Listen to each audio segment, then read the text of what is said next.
The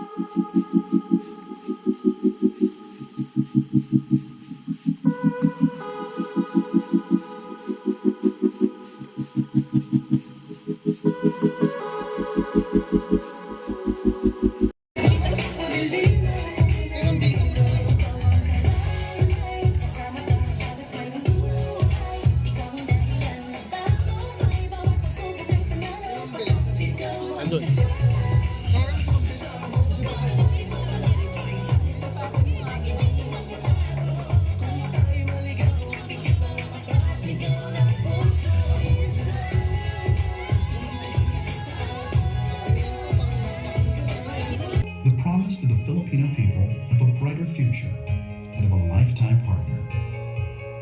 For 125 years, this has been our promise, and it will continue to be our promise beyond this lifetime and every lifetime to come.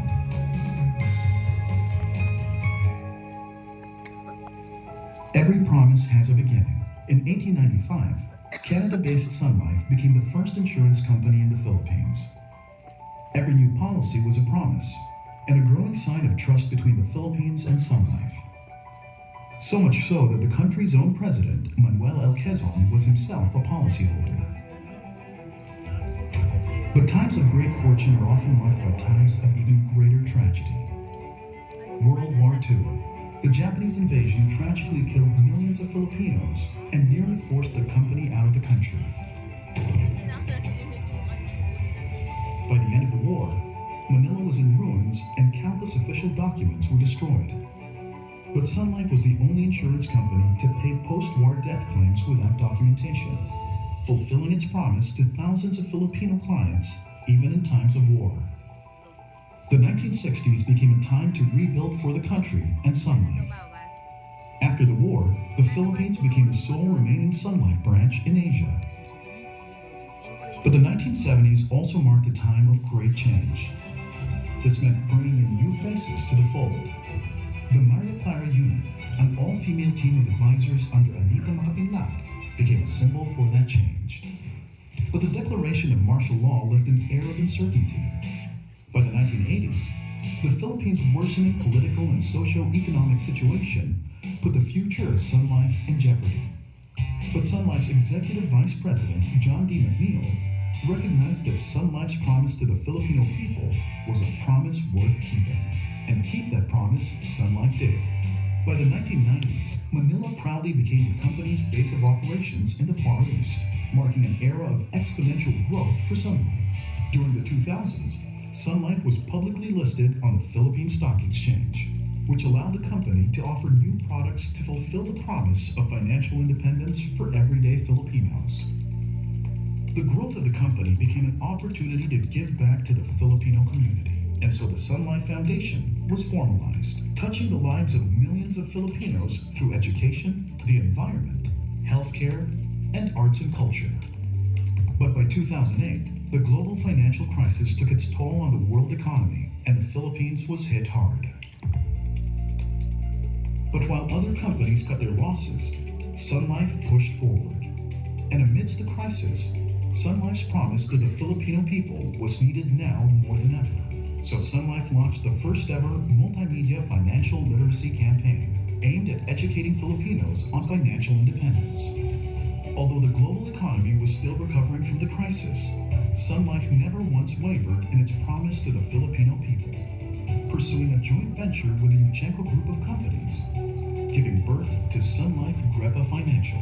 The company reached out to even more Filipinos, nearly tripling its advisors within 5 years. By 2011, Sun Life Financial became the #1 life insurance company in the Philippines, paving the way to numerous awards over the years.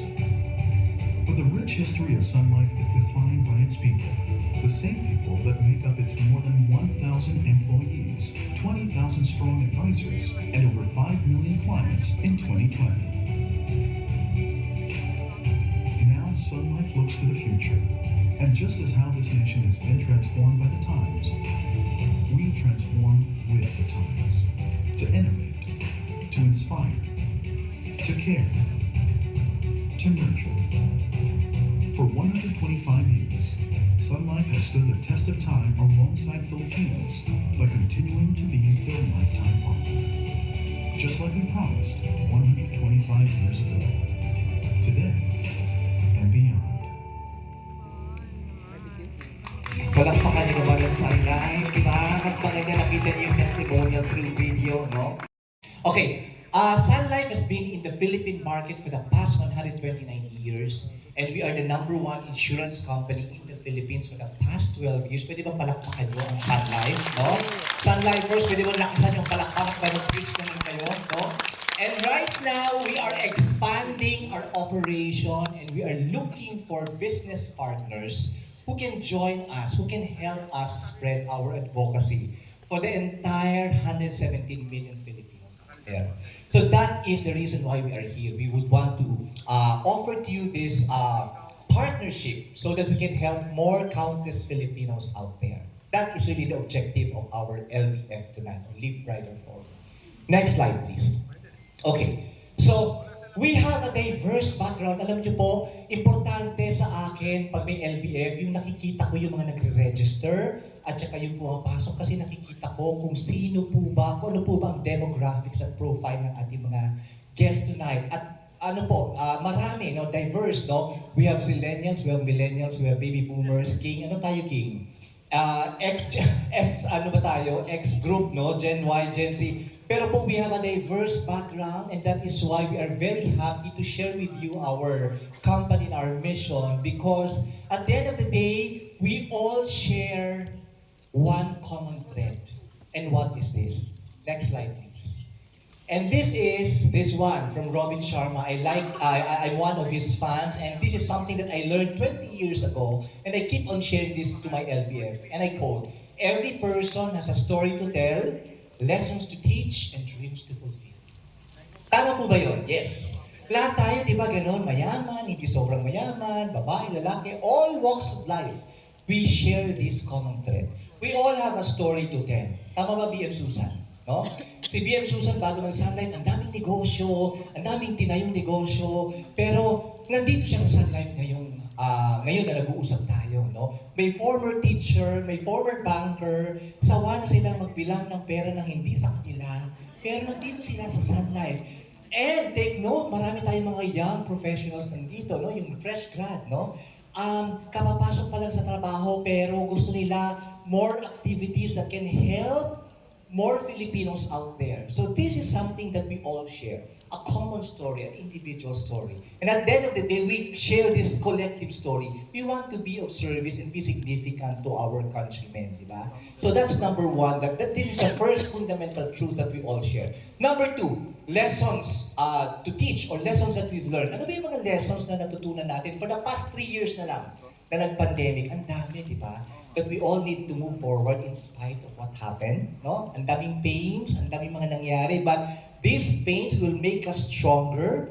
At isang leksyon po na natutunan natin sa industriya, kasi nung kapanahunan ni BM Cora, yung ating mga tenured branch, palakpakan nyo naman si BM, can you please stand up and pwede bang tumayo yung mga branch managers? Branch managers lang muna. Pwede bang tumayo? Susan, BM Jopin, Nanay Cora, all the BMs, tumayo po kayo. Hi, Manang Marit. Alam niyo po yung mga branch managers natin ngayon, they've been in Sun Life, bata pa lang tayo. No? At nag-compute po ako, combined experience niyo, Susan, 265 years. Kasi meron po tayo 50 years in Sun Life, Jopin McLaren, 47 years, Corazon, yung dalawa pa 97. Ano pa tayo sa mundo, andito na sila sa Sun Life. No? Pwede bang palakpakan nyo sila? No? That is a true testament that we have a rich in tradition and culture in Sun Life. No? That's why we have Sun Life, because of these leaders. Of course, yung ating mga field managers na nandito, pwede bang pumalakpak kayo? Please acknowledge yourself. Sila po yung mga angels natin. Bakit nandito tayo ngayong hapon, gabi, no? Bakit nandito sila? Slide ko. Ayan. Ang dami kong sinasabi, no? I can talk until 12 midnight, pero hindi pwede, no? Okay.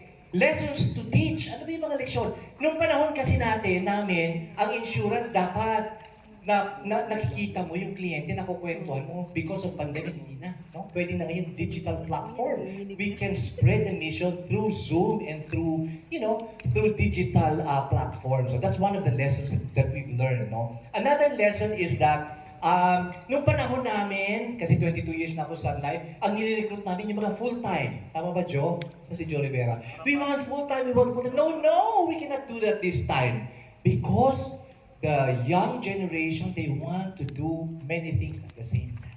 No? So these are the things that we've learned that we need to carry forward and, let go with the flow of the market dictate. We need to be agile. We need to be responsive to the market. No? And then the last is dreams to fulfill.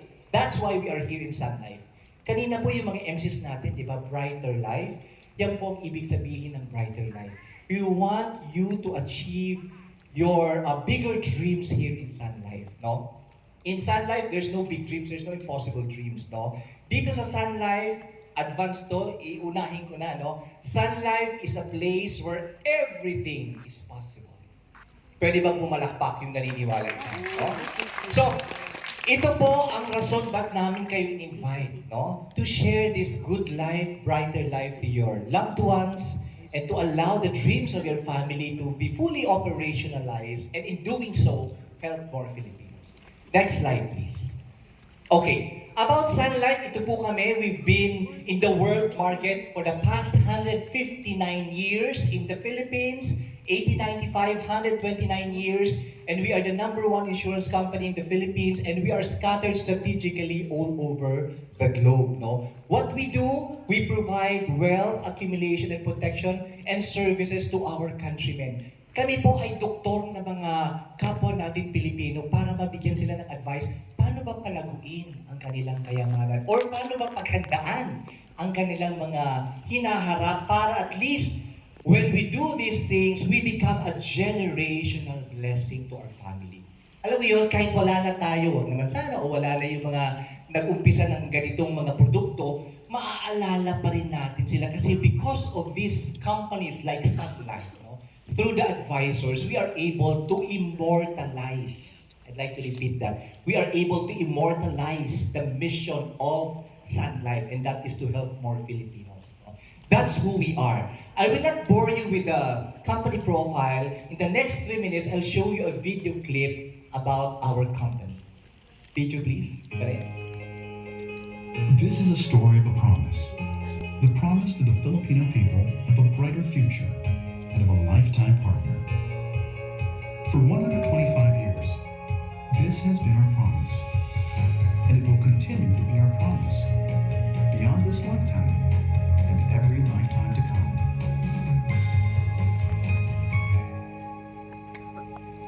Every promise has a beginning. In 1895, Canada-based Sun Life became the first insurance company in the Philippines.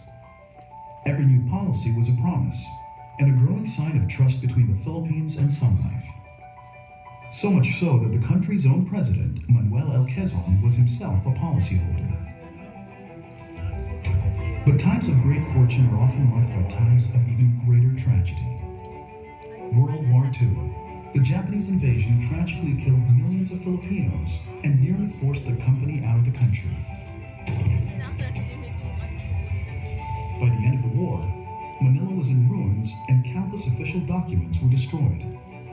But Sun Life was the only insurance company to pay post-war death claims without documentation, fulfilling its promise to thousands of Filipino clients, even in times of war.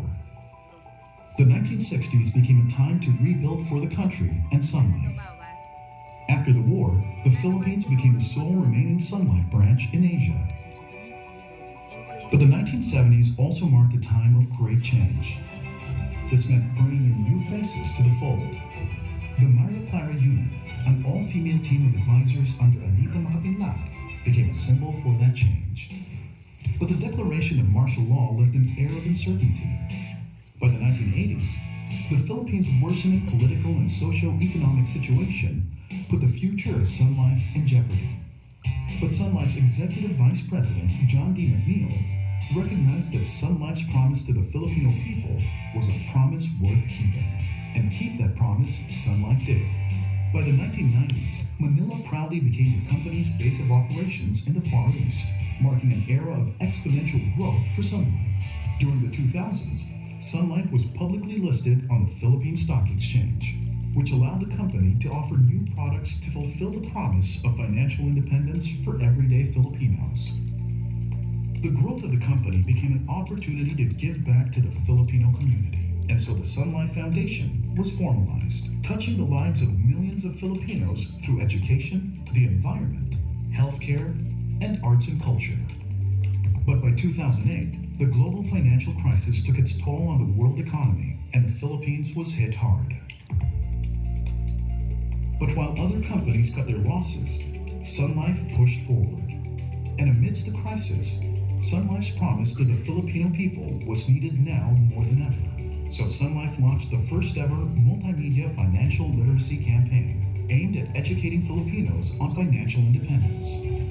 Although the global economy was still recovering from the crisis, Sun Life never once wavered in its promise to the Filipino people, pursuing a joint venture with the Uchenko group of companies, giving birth to Sun Life Grepa Financial. The company reached out to even more Filipinos, nearly tripling its advisors within 5 years.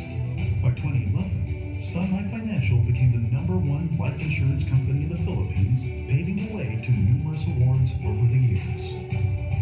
But the rich history of Sun Life is defined by its people, the same people that make up its more than 1,000 employees, 20,000 strong advisors, and over 5 million clients in 2020.